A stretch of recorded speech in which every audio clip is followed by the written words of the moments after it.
Close your eyes and step away from today's world for a moment. There are no car noises, no hurried crowds, no sharp shouts. Only the coolness of marble, the soft gleam of gold, and a heavy silence echoing from the stone walls. This is Constantinople, today's Istanbul. Once considered the heart of the world, a magnificent city that felt the breath of three continents at once.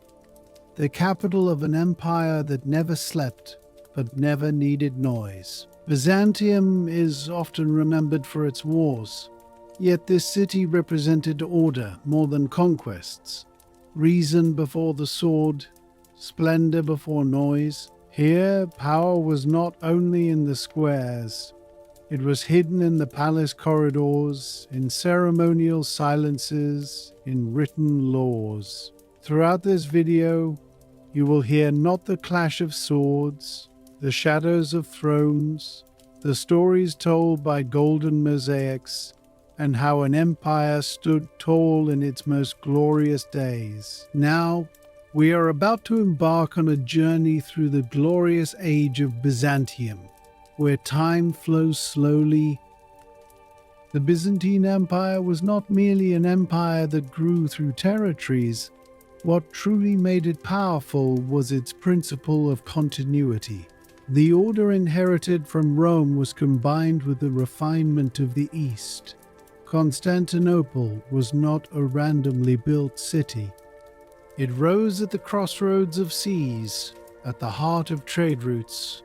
Its ports accommodated not only ships but also ideas, goods, and cultures. Walking through the city's streets, everything had an order. Cobblestone streets were surrounded by canals that even planned for rainwater drainage. Public buildings were not only functional, but also magnificent, because in Byzantium, architecture was a silent expression of power. Palaces were at the center of this order. The emperor was not a figure detached from the people, but reaching him was deliberately made difficult. This distance stemmed not from fear, but from respect. Every ceremony, every procession, every greeting carried a message in itself. This order is no accident. Byzantium's conquests were not measured solely by military successes. When a city was captured, order was established first. The tax system, the law, local customs, all were carefully considered and adapted without harming the grand structure of the empire. That is why Byzantium endured for centuries. Although its borders changed, the center always remained solid, because power was not only about expanding, but also about protecting. The interior of the palace was a mirror of this understanding. The walls were covered with mosaics. Each scene depicted the union of divine order and earthly power. Gold symbolized not only wealth, but also holiness. The surfaces that shone when light struck them reinforced the idea that the empire was eternal. The splendor of Byzantium was very magnificent and great, powerful enough to reach all corners of the world. The splendor of the Byzantine Empire lay not only in its high walls or vast territories, but also in its daily order and the depth of the system it established. This empire had learned to control the flow of time. Calendars were meticulously kept, taxes were collected regularly, and laws were passed down from generation to generation through written texts.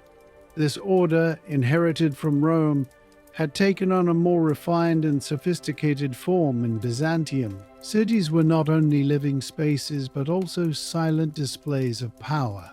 Stone-paved streets led to forums where the heart of the state beat. Merchants displayed their goods, state officials maintained order, and the people conducted their daily lives within this grand structure. Everything was balanced. There was neither excessive ostentation nor chaotic disorder. At its peak, the palace was not only a center of administration, but also a place where knowledge, art, and faith converged. The gilded mosaics were not merely decorative. They symbolized the empire's connection to divine order. As light swept across these mosaics, it gave the space an almost timeless aura. The emperor saw himself not merely as a ruler, but as the protector of order. Therefore, every decision made in the palace was shaped by long deliberation and consultation. Footsteps echoing in the silent halls reflected the seriousness and discipline of Byzantium. Power was felt here not through shouting, but through calmness and continuity. This empire stood out more for its permanence than for its conquests. Structures withstood the test of centuries, laws were enforced for generations, and cities continued to grow according to the same plan. It was this continuity that made Byzantium powerful, its ability to survive in the face of a changing world, and all this order operated silently under the calm light of day. There was neither haste nor chaos. It was as if the empire had managed to slow down time itself. The power of Byzantium was not confined to the palace walls. Its true splendor lay in the daily rhythm of the city. When the morning light struck the facades of the stone buildings, the city slowly awoke. This order, stretching from narrow streets to wide avenues, continued with the same flow for centuries. Everyone had their place, time, and duty. For the people, Byzantium was a complex but reassuring system. Shopkeepers opened their shops, craftsmen took their places at their workbenches, merchants weighed and recorded their goods. This order was based on written rules. Measures were fixed, taxes were determined, and prices were regulated. Continuity prevailed over arbitrariness. Marketplaces were like the heart of Byzantine cities. Here, not only was shopping done, news spread, rumors circulated, and developments concerning the empire were whispered about. People felt the greatness of the state here because these areas were orderly, clean, and under surveillance. Power was always there as a silent oversight. The city architecture guided the lives of its people. Wide avenues comfortably carried the crowds, arched passageways offered shade, and fountains guaranteed a constant supply of water. In Byzantium, water was not merely a necessity, it was a fundamental indicator of civilization. With canals, cisterns, and fountains, the city functioned like a living organism. Faith held a decisive but not oppressive place in the daily lives of the people. Churches were a natural part of the city's fabric. These mosaic-adorned structures were not only places of worship, but also spaces of silence and order. Once inside, time slowed, and the noise of the outside world was left behind. For the Byzantine people, the empire was not an abstract concept. They felt it in the buildings they saw every day, in the money they used, and in the official language they heard. The state was not distant, it was within their lives. That is why Byzantium endured for so long. Because the people were a part of this order. As the day progressed, the city maintained its own balance. There was neither excessive haste nor a chaotic crowd. Everything was measured. The splendor of Byzantium was precisely revealed here, without shouting, without forcing, with a silent continuity. These cities were more than just stones and mortar. They were living spaces that maintained the same rhythm for hundreds of years. The true strength of Byzantium lay in this invisible yet palpable order. In the Byzantine world, knowledge was not merely something to be learned. It was a legacy to be preserved. Just as the stone walls of cities were carefully constructed, so too was thought preserved with equal care. Writing was the carrier of memory, and this memory was not left haphazardly. Throughout the empire, books were reproduced in manuscript form. This work was not done hastily. Lines were carefully underlined. Words were written clearly and neatly. Spaces were left between pages, prioritizing readability, because the aim was not to embellish knowledge, but to transmit it intact to future generations. Education was not a privilege reserved for the elite. Schools in cities opened their doors to people of all ages. Reading, writing, and arithmetic were considered fundamental. Beyond this, fields such as philosophy, mathematics, and history formed the intellectual backbone of the empire. Byzantine thought never severed its connection with the past. Ancient Greek texts were meticulously preserved and reinterpreted. These texts were not simply copied. Their meanings were contemplated, debated, and developed. Thus, ancient knowledge ceased to be a frozen memory. Libraries were spaces where silence reigned. Here, time slowed and thought deepened. Shelves full of manuscripts were like the memory of the empire. Thanks to these works, Byzantium managed to keep alive not only its own era but also previous civilizations. For those interested in knowledge, the spaces were simple but functional. There was no excess. Distracting decorations were avoided, because the aim was for the mind to wander. This approach formed the basis of the Byzantine intellectual world. Different views could coexist side by side. Discussions were conducted in a measured language without becoming harsh. This was an invisible force that ensured the empire's longevity. The value of knowledge was reflected in daily life.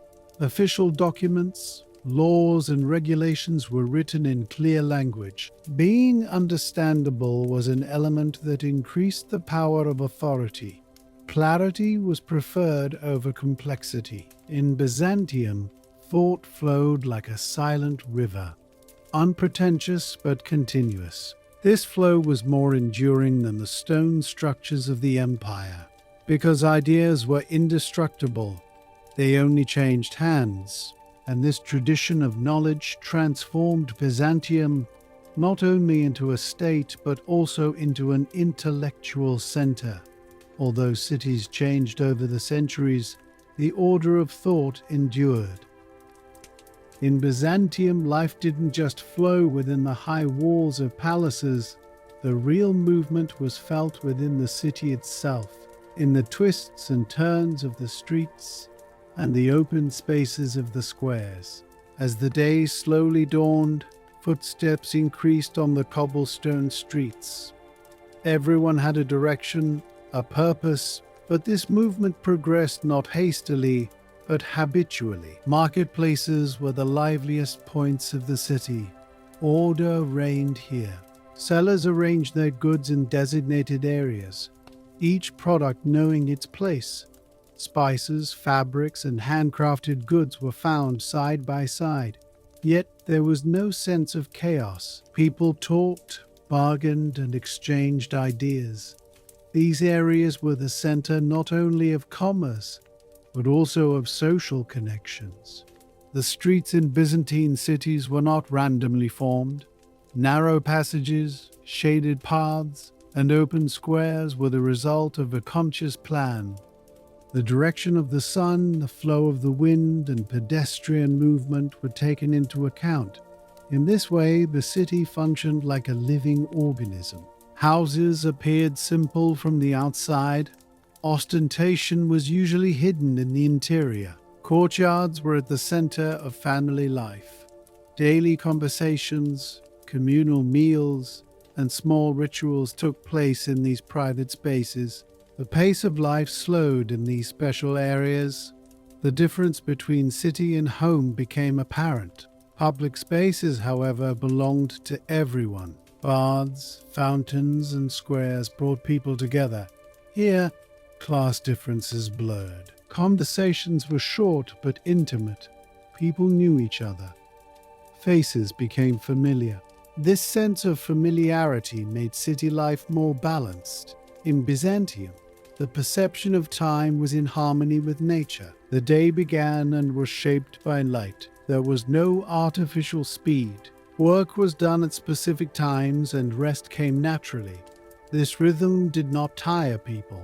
On the contrary, it created a sense of order. Those who walked within the city were accustomed to stone structures. These structures were not only shelters but also carriers of memory. Each building bore a trace of the past. People had learned to live with these traces.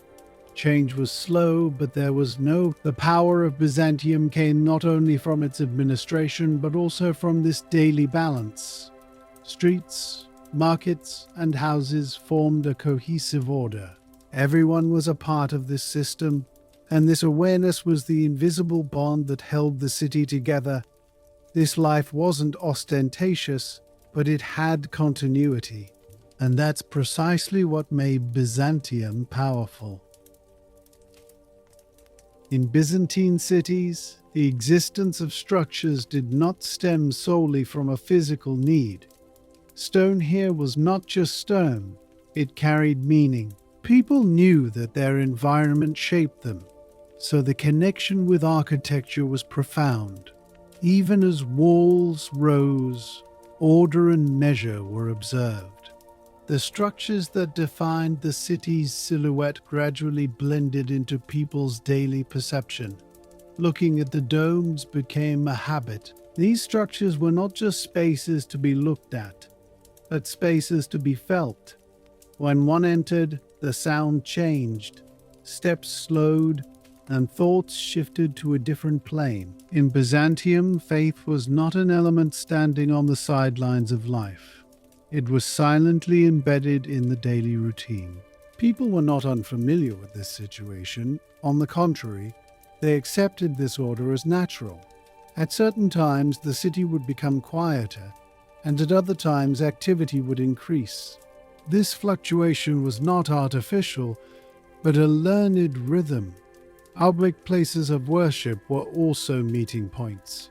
Here, people renewed not only their faith, but also their sense of belonging.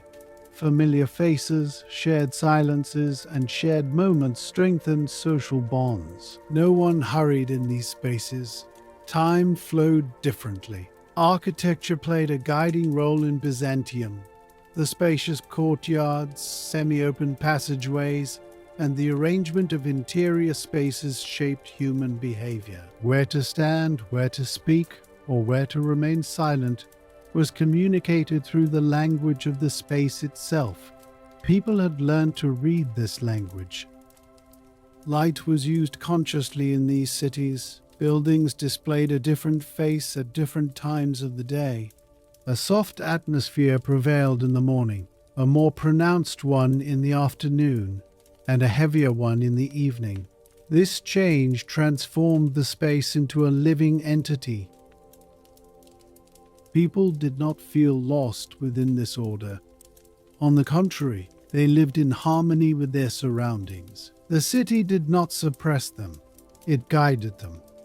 This guidance was achieved not through rules, but through habits. The idea of permanence was important in Byzantium. Buildings were not considered temporary.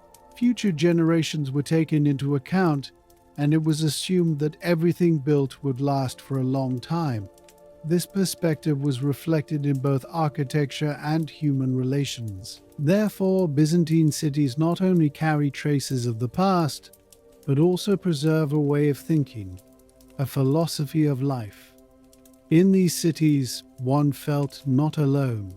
The stones, the roads, and the buildings existed alongside him, and this togetherness was the fundamental element that made Byzantium not only powerful, but also enduring.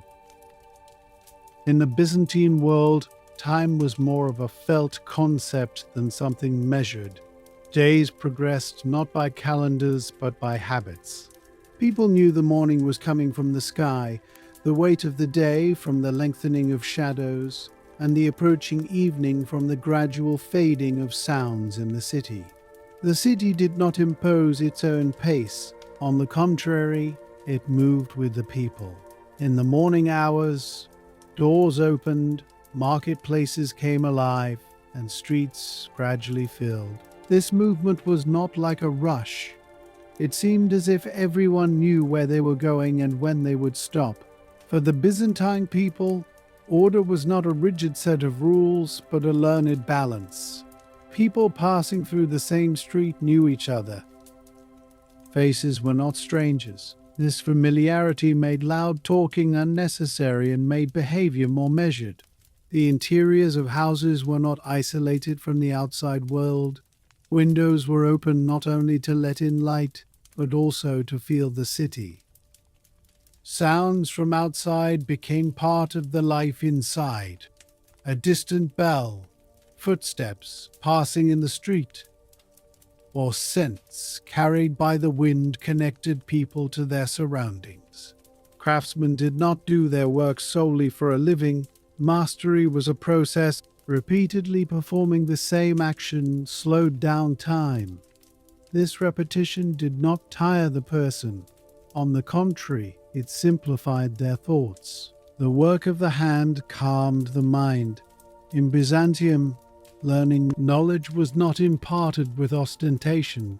The master did not shout at his apprentice. He showed them. People learned by watching and waiting. This method taught patience. Patience was one of the invisible but strongest pillars of society. Even in public spaces, moderation prevailed. There were crowds but no chaos. People respected each other's space. This situation arose not from a written rule, but from shared living experiences. Each day spent in the city was similar to the previous one, but not exactly the same. Small changes kept time alive. The relocation of a shop, the rise of a new building, or the repair of a road gradually blended into the flow of daily life. For the Byzantine people, continuity, not speed, was important. Life was preferred to evolve slowly, not suddenly. Therefore, the city didn't experience abrupt changes. Everything happened in time, and this slowness made Byzantium a heavy place for those observing from the outside, but a safe world for those living within. People didn't lose themselves in this order. On the contrary, they became harmonious over time. In the Byzantine world, time was more of a felt concept than something measured. Days progressed not by calendars, but by habits. People knew the morning was coming from the sky, the weight of the day from the lengthening of shadows, and the approaching evening from the gradual fading of sounds in the city. The city did not impose its own pace. On the contrary, it moved with the people. In the morning hours, doors opened, marketplaces came alive, and streets gradually filled. This movement was not like a rush. It seemed as if everyone knew where they were going and when they would stop. For the Byzantine people, order was not a rigid set of rules, but a learned balance. People passing through the same street knew each other. Faces were not strangers. This familiarity made loud talking unnecessary and made behavior more measured. The interiors of houses were not isolated from the outside world. Windows were opened not only to let in light, but also to feel the city. Sounds from outside became part of the life inside. A distant bell, footsteps passing in the street, or scents carried by the wind connected people to their surroundings. Craftsmen did not do their work solely for a living. Mastery was a process that developed with patience. Repeatedly performing the same action slowed down time. This repetition did not tire the person. On the contrary, it simplified their thoughts. The work of the hand calmed the mind. In Byzantium, learning was also silent. Knowledge was not imparted with ostentation. The master did not shout at his apprentice. He showed them. People learned by watching and waiting. This method taught patience. Patience was one of the invisible but strongest pillars of society. Even in public spaces, moderation prevailed. There were crowds, but no chaos. People respected each other's. This situation arose not from a written rule, but from shared living experience. T. Each day spent in the city was similar to the previous one, but not exactly the same. Small changes kept time alive. The relocation of a shop, the rise of a new building, or the repair of a road gradually blended into the flow of daily life. For the Byzantine people, continuity, not speed, was important. Life was preferred to evolve slowly, not suddenly. Therefore, the city didn't experience abrupt changes. Everything happened in time, and this slowness made Byzantium a heavy place for those observing from the outside, but a safe world for those living within. People didn't lose themselves in this order. On the contrary, they became harmonious over time. When we look at the golden age of the Byzantine Empire, what remains is not just grand structures or a long-lasting rule. The real mark is how the established order permeated people's lives. This empire existed by slowly shaping time and space, rather than concentrating its power in a single point. Byzantium did not build an empire in haste. It chose to maintain balance rather than accelerate life. Therefore, streets, squares, and buildings did not compete with each other. Everything was in its place and in its own measure. People did not get lost in this order. On the contrary, they found their way more easily. The period called the Golden Age cannot be explained solely by economic or political power. This was a time when people were certain of their future, habits persisted, and life flowed uninterrupted. The feeling of security was one of the most invisible but most powerful elements of Byzantium. The empire did not proclaim its greatness. What made it strong was its continuity. Days resembled each other, but they were not monotonous. Each day was like a piece that completed the previous one. This provided people with mental comfort. In the golden age of Byzantium, life flowed in an orderly fashion. People knew where to stop, when to move, and what wouldn't change. This knowledge calmed them. As uncertainty decreased, life became quieter and more balanced. Looking back today, Byzantium is seen not only in history books but also in this indescribable feeling itself. An understanding that takes time slowly, doesn't burden space, and places humanity at its center. Perhaps this is the empire's true legacy. Now, at the end of this long story, thoughts can slowly calm down. You can allow your mind to become serene, just like the stone streets of Byzantium. As the weight of the day recedes, let the rhythm of this narrative prepare you for slow rest. If this calm journey has been good for you, you can stay with us in such stories by subscribing to our channel. Here we will continue to meet with quiet and profound narratives, far from the noise of history. Now you can dim the screen a little, slow your breathing, and let yourself go with the flow of the night. This story is complete here.